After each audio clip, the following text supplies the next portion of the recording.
మరి వైఎస్ఆర్ కాంగ్రెస్ పార్టీ అధినేత వైఎస్ జగన్మోహన్ రెడ్డి గారి ఆదేశాల మేరకు మరి రాష్ట్ర వ్యాప్తంగా ప్రతి నియోజకవర్గంలో కూడా పెట్రోల్ డీజిల్ ధర పెంపుపై నిరసన కార్యక్రమం ఏర్పాటు చేయడం జరిగింది. మరి ఈరోజు మన భీమవరం నియోజకవర్గ ఇన్ఛార్జ్ గౌరవనీయులు చినమల రాయుడు గారి ఆధ్వర్యంలో కూడా ఈ కార్యక్రమం ఏర్పాటు చేయడం జరిగింది.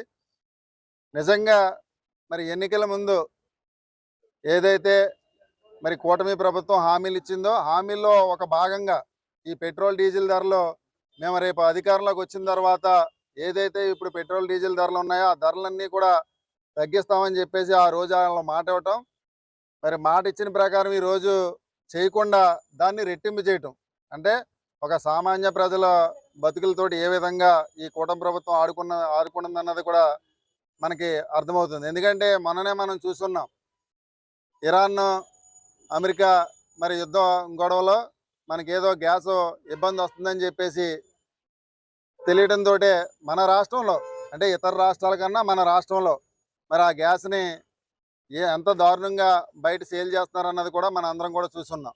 అదేవిధంగా మరి మన దేశంలో ఏ రాష్ట్రంలో లేని విధంగా మొన్ననే డీజిల్ పెట్రోల్ కొరత వచ్చిందని చెప్పేసి 3 రోజులు ప్రజలు ఏ విధంగా ఇబ్బంది పడ్డారు, ఏ విధంగా బయట అమ్మిన దాన్ని ప్రజలు కొనుక్కున్నారు అన్నది కూడా మన అందరం కూడా చూస్తున్నాం.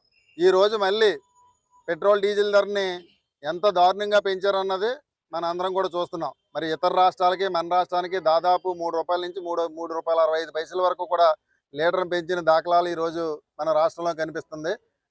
ఇదంతటికీ కూడా కారణం కూటమి ప్రభుత్వం. మరి కూటమి ప్రభుత్వాన్ని వైఎస్ఆర్ కాంగ్రెస్ తరపున మేము ప్రశ్నిస్తున్నాం.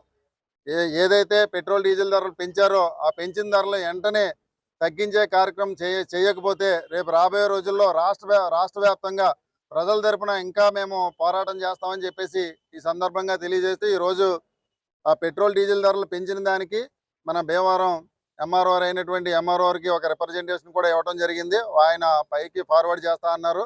దీనికి ఎటువంటి సమాధానం వస్తుందో చూసి మళ్ళీ దీని మీద మరింత ఉద్రిక్తతగా ఈ కార్యక్రమం చేస్తామని చెప్పేసి కూడా ఈ సందర్భంగా తెలియజేస్తాం. మరి వైఎస్ఆర్ పార్టీ అధినేత జగన్మోహన్ రెడ్డి గారి ఆదేశాల మేరకు పెరిగిన డీజిల్ పెట్రోల్ ధరలని తగ్గించాలని రైతులందరూ కూడా రోడ్డు మీద పడే పరిస్థితి. ఎందుకంటే అన్ని రంగాలు కూడా ఒక పెట్రోల్ డీజిల్ పైనే ఆధారపడి ఉంటాయి కనుక, ముఖ్యంగా ఆక్వా రంగంలో మొన్న ఈ మధ్య ఆక్వా మేతలో వాళ్ళందరూ యూనియన్ అయ్యి ఆ ప్రొడక్ట్ చేసి కంపెనీలు అందరూ యూనియన్ అయ్యి రేట్లు పెంచడం, రైతులందరూ కూడా మరి అసలే ఆక్వా రంగం బాగోలేని పరిస్థితుల్లో అటు మేతల ధరలు పెంచడం, ఈ పెట్రోల్ ధరలు పెంచడం, అంటే క్రాప్ హాలిడే ఇవ్వాలనేటువంటి పరిస్థితి. ఏ గ్రామం వెళ్ళినా ఎక్కడికి వెళ్ళినా మేము ఈ పరిస్థితుల్లో కల్చర్ చేయలేము అనేటువంటి పరిస్థితి. కనీసం మీరు ప్రతిపక్షంలో ఉండి మీరు అడగండి, మీ వెనకాల మేము ఉంటాం అని రైతుల నుంచి కూడా అనేక మంది నుంచి రిప్రజెంటేషన్ రావడం. ఇవాళ ఈ ప్రభుత్వాన్ని ఎంతమంది ఎన్ని మాటలు మాట్లాడినా ఎన్నికల ముందు వాగ్దానం చేసి ఎన్నికలు అయిన తర్వాత మనల్ని ఏమి చేయలేరనే పరిస్థితి, నిరంకుశ పరిస్థితుల్లో ఈ ప్రభుత్వం ఉంది కనుక ఈ ప్రభుత్వం ఇప్పుడైనా సరే నిద్రావస్థ నుంచి బయటకు వచ్చి ప్రజల యొక్క ఇబ్బందిని, ఇది రైతుల ఇబ్బందిని అన్ని ఏదైతే మీరు ఎన్నికల మీద వాగ్దానం చేశారో ఆ వాగ్దానాలు నిలబెట్టుకోని పక్షంలో మొత్తం అందరూ ఈ రోజు రాష్ట్రం అంతా కూడా తిరుగుబాటుకు సిద్ధంగా ఉన్నారని చెప్పేసి ఈ సందర్భంగా తెలియబడుతూ ఉన్నాం.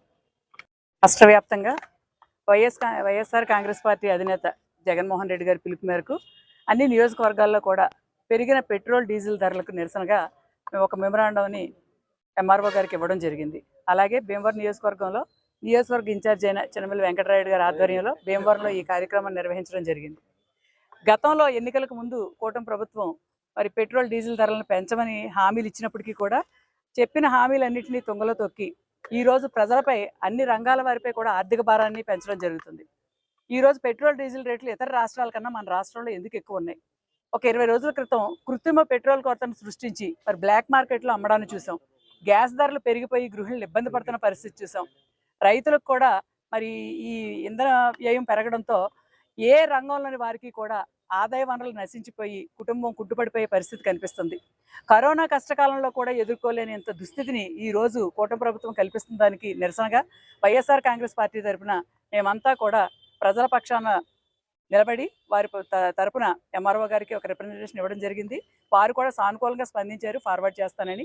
మరి కూటమి ప్రభుత్వం తక్షణం స్పందించి ప్రజలపై ఆర్థిక భారాన్ని పెంచకుండా మంచి చేసే పనులు చేయాలి తప్పించి అన్ని రంగాల ప్రజలు కూడా జీవనోపాధిని కోల్పోయే విధంగా ఆటో యూనియన్స్ కానీ ఎవరు కూడా ఏ ఒక్క రంగంలోని వారు కూడా ఆనందంగా లేరు. ఎవరికి కూడా జీవనోపాధి అగమ్యగోచరంగా అయిపోతుంది. రాబోయే రోజులు ఎలా గడుస్తాయనే పరిస్థితి ఉంది. మరి మీరంతా కూడా తక్షణం ఈ కూటమి ప్రభుత్వం స్పందించాలని దీని మీద మేము వైఎస్ఆర్ కాంగ్రెస్ పార్టీ తరఫున డిమాండ్ చేస్తున్నాం.